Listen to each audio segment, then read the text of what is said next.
like ta ta ta ta ta ta ta ta ta ta ta ta ta ta ta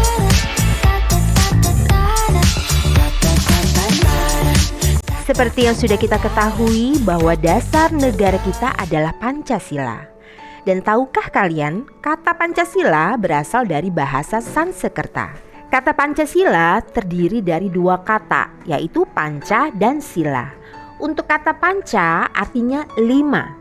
Sedangkan untuk kata sila artinya dasar atau asas. Jadi bisa kita katakan Pancasila berarti 5 dasar atau 5 asas. Istilah Pancasila sudah ada sejak abad ke-14, tepatnya sejak zaman Kerajaan Majapahit. Kata Pancasila terdapat dalam kitab Negara Kertagama yang dikarang oleh Empu Prapanca dan kitab Sutasoma yang dikarang oleh Empu Tantular.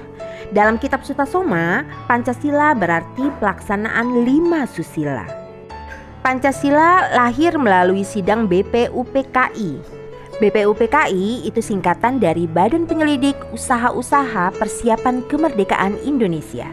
BPUPKI ini merupakan badan bentukan Jepang yang bertugas untuk memeriksa sejauh mana kesiapan Indonesia menuju kemerdekaan. BPUPKI ini sendiri lahir pada tanggal 1 Maret 1945 dan nama lainnya adalah Dokuritsu Junbi Kosakai. Pada sidang BPUPKI yang pertama pada tanggal 29 Mei sampai dengan 1 Juni 1945 ada 3 tokoh bangsa yang mengusulkan naskah proklamasi. Siapa saja ya?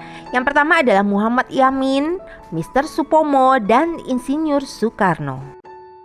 Pada sidang BPUPKI yang pertama, yaitu tanggal 29 Mei 1945, seorang tokoh bangsa yaitu Muhammad Yamin mengusulkan 5 dasar negara, yaitu peri kebangsaan, peri kemanusiaan, peri ketuhanan, peri kerakyatan, dan kesejahteraan rakyat.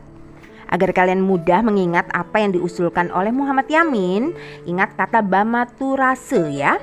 Ba-nya itu artinya kebangsaan, ma-nya adalah kemanusiaan, tu-nya adalah ketuhanan, ra-nya adalah kerakyatan, dan se-nya itu adalah kesejahteraan rakyat. Kemudian pada tanggal 31 Mei 1945, giliran Mr. Supomo yang memberikan usulan untuk dasar negara. 5 usulan yang diusulkan oleh Mr. Supomo adalah persatuan, kekeluargaan, keseimbangan lahir batin, musyawarah, keadilan rakyat. Agar kita mudah mengingatnya, kita ingat dengan kata sakembang musdil. Sa-nya itu artinya persatuan, ke-nya kekeluargaan, mbang-nya artinya keseimbangan lahir batin, mus-nya adalah musyawarah, dan dil-nya adalah keadilan rakyat. Itu ya usulan dari Mr. Supomo. Lalu pada hari terakhir pada sidang BPUPKI yang pertama, yaitu pada tanggal 1 Juni 1945, giliran Insinyur Soekarno yang mengusulkan 5 dasar negara, yaitu nasionalisme atau kebangsaan, internasionalisme atau kemanusiaan, musyawarah atau demokrasi, yang keempat kesejahteraan sosial, dan yang kelima ketuhanan yang berkebudayaan. Agar kita mudah untuk mengingat 5 usulan dari Insinyur Soekarno, kita ingat dengan kata nasimu setu. Na-nya artinya nasionalisme, si-nya artinya internasionalisme, mu-nya adalah musyawarah, se-nya kesejahteraan, dan tu-nya ketuhanan yang berkebudayaan. Selain mengusulkan 5 dasar negara tadi, Insinyur Soekarno juga mengusulkan nama Pancasila. Kemudian usulan tersebut diterima seluruh peserta rapat, sehingga pada tanggal 1 Juni diperingati sebagai Hari Lahir Pancasila. Setelah memproklamasikan kemerdekaan Indonesia, tugas selanjutnya adalah membentuk kelengkapan suatu negara. Pada tanggal 18 Agustus 1945, tepatnya sehari setelah proklamasi, diadakanlah sidang PPKI yang pertama. Masih ingat ya, PPKI itu adalah Panitia Persiapan Kemerdekaan Indonesia. Nah, hasil sidang tersebut salah satunya adalah mengesahkan UUD 1945. Di dalam pembukaan UUD 1945, alinea yang keempat, terdapat rumusan Pancasila. Apa saja ya rumusan Pancasila yang ada pada alinea yang keempat? Yang pertama adalah ketuhanan yang Maha Esa, kemanusiaan yang adil dan beradab, persatuan Indonesia, kerakyatan yang dipimpin oleh hikmat kebijaksanaan dalam permusyawaratan perwakilan, serta keadilan sosial bagi seluruh rakyat Indonesia. Nah, ini adalah rumusan Pancasila yang ada pada alinea keempat. Seperti yang telah dijelaskan pada pembelajaran IPS sebelumnya, bahwa kemerdekaan Negara Kesatuan Republik Indonesia didapatkan dengan cara yang tidak mudah. Sekarang, bangsa Indonesia telah merdeka. Banyak hal yang harus dilakukan oleh para generasi penerus untuk mengisi kemerdekaan tersebut dalam rangka pembangunan bangsa Indonesia. Nah, yang dimaksud dengan pembangunan nasional Indonesia merupakan pembangunan semua aspek dan bidang kehidupan. Tidak hanya pembangunan fisik, tetapi juga manusia Indonesia seutuhnya. Berikut ini adalah beberapa contoh kegiatan pembangunan. Ada pembangunan pasar, pembangunan sekolah, pembangunan jalan, pembangunan jembatan, dan ada pula pembangunan tempat ibadah.